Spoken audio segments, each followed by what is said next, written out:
Giant chromosomes जो होते हैं वो दो प्रकार के होते हैं।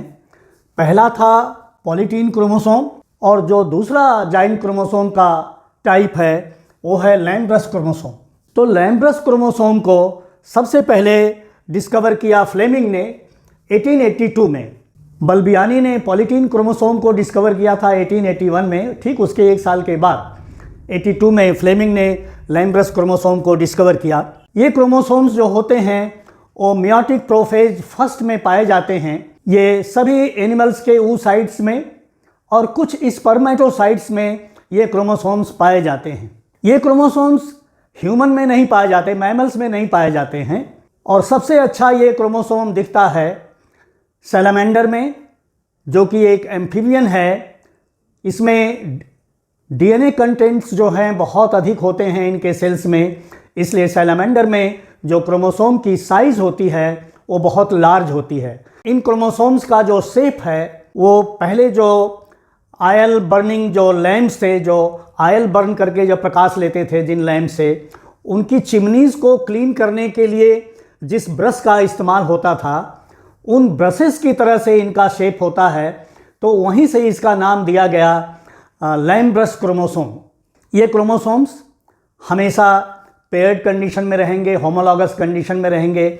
आप जानते हैं कि मायोटिक प्रोफेज में लेप्टोटीन में थ्रेड के रूप में विजिबल होते हैं क्रोमोसोम, जाइगोटीन में पेयर कर जाते हैं, पैकीटीन में जो है सिनेप्टोनिमल कॉम्प्लेक्स डिसअपीयर हो जाते हैं और क्रॉसिंग ओवर हो जाती है। उसके बाद की जो स्टेज है वो डिप्लोटीन स्टेज है। और डिप्लोटीन स्टेज में ये जो क्रोमोसोम्स हैं बाईवैलेंट बना के, ये देखिए बाईवैलेंट है, ये दो होमोलॉगस क्रोमोसोम्स हैं। मेयोटिक डिवीज़न में आप जानते हैं कि होमोलॉगस क्रोमोसोम्स की पेयरिंग होती है। तो ये बाईवैलेंट फॉर्म में ये क्रोमोसोम्स जो हैं सभी के oocytes में ये पड़े रहते हैं। और ये ख़ास तौर से एम्फीबियंस में और बर्ड्स में ये सेवरल ईयर्स पास कर देते हैं उसी स्टेज में। ये बाईवैलेंट जो क्रोमोसोम हैं, इन दोनों क्रोमोसोम का जो है डुप्लीकेशन डिवीज़न होने से पहले ही हो जाता है क्रोमोसोमल मटेरियल का। तो ये देखिए एक ये बाईवैलेंट का ये थोड़ा सा एक होमोलॉग का इतने पोर्शन का ये थोड़ा मैग्नीफाइड डायग्राम है। ये सेंट्रल एक्सिस है, ये जो बीच का पोर्शन है ये सेंट्रल एक्सिस है और सेंट्रल एक्सिस में दो क्रोमेटिड्स हैं। तो नेचुरली दोनों क्रोमेटिड जो हैं एक एक डीएनए के हैं। और ये यहाँ पर देखिए कुछ डॉटेड जो हैं क्रोमोमियर्स दिखाई दे रहे हैं और ये लेटरल लूप्स हैं। ये देखिए लेटरल लूप बन रहा है और लेटरल लूप पर जो है प्रोटीन और आरएनए की सिंथेसिस दिखती है।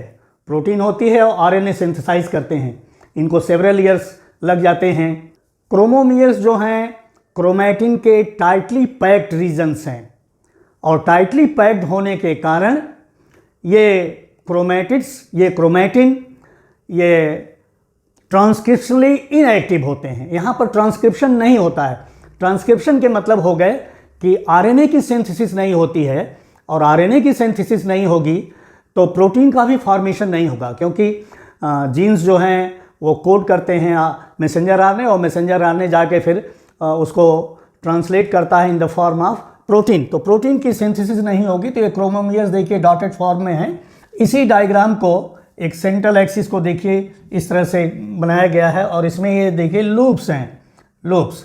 और ये सेंट्रल एक्सिस के मतलब हो गए इसमें दो क्रोमैटिड्स हैं और दो क्रोमैटिड्स के मतलब हो गए कि इसमें दो डीएनए हैं। अगर एक ये लेटरल एक पेयर जो लेटरल लूप है अगर उनको ऐसे स्ट्रेच कर दिया जाए तो देखिए एक डीएनए इधर चला गया और दूसरा डीएनए का दूसरा क्रोमैटिन, डीएनए कहिए चाहे क्रोमैटिन कहिए, ये इधर आ गया। इसको देखिए सेंट्रल एक्सिस को थोड़ा और मैग्नीफाई कर दिया गया है। तो सेंट्रल एक्सिस में दो डीएनए हो गया और दो डीएनए के मतलब हो गए दो क्रोमैटिड्स हो गए और ये लेटरल लूप्स हो गए। पॉलीटीन क्रोमोसोम के पफ्स के तरह से दिख रहे हैं।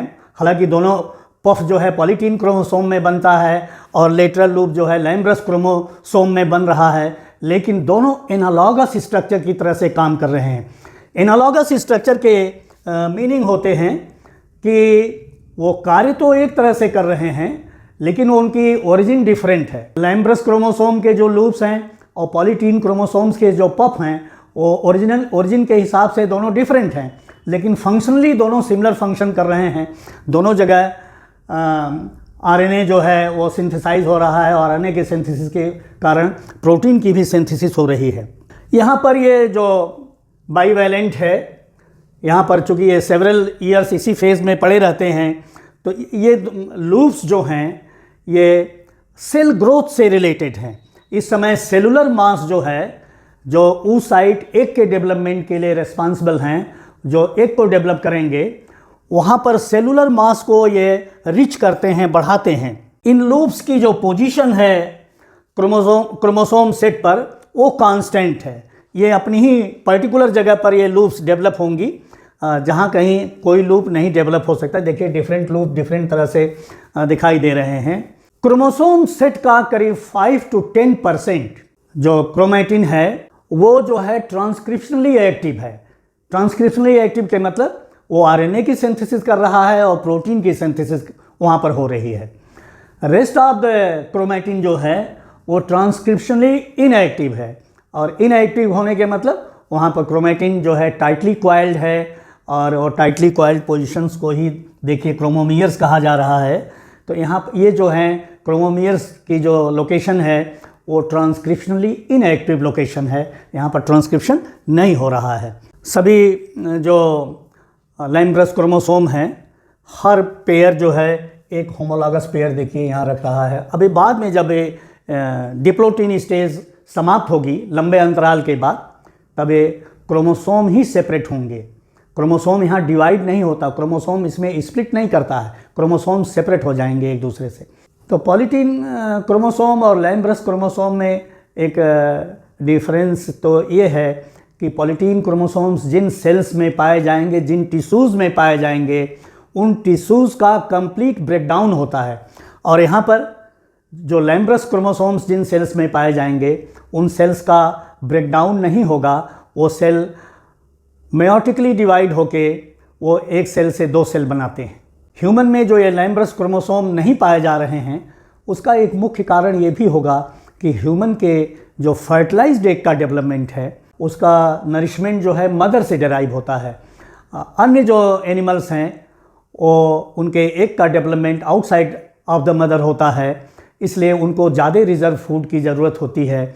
इसलिए जिन सेल्स में ये पाया जाएगा वहाँ पर ये सेल मास को रिच करते हैं प्रोटीन से और यॉक से।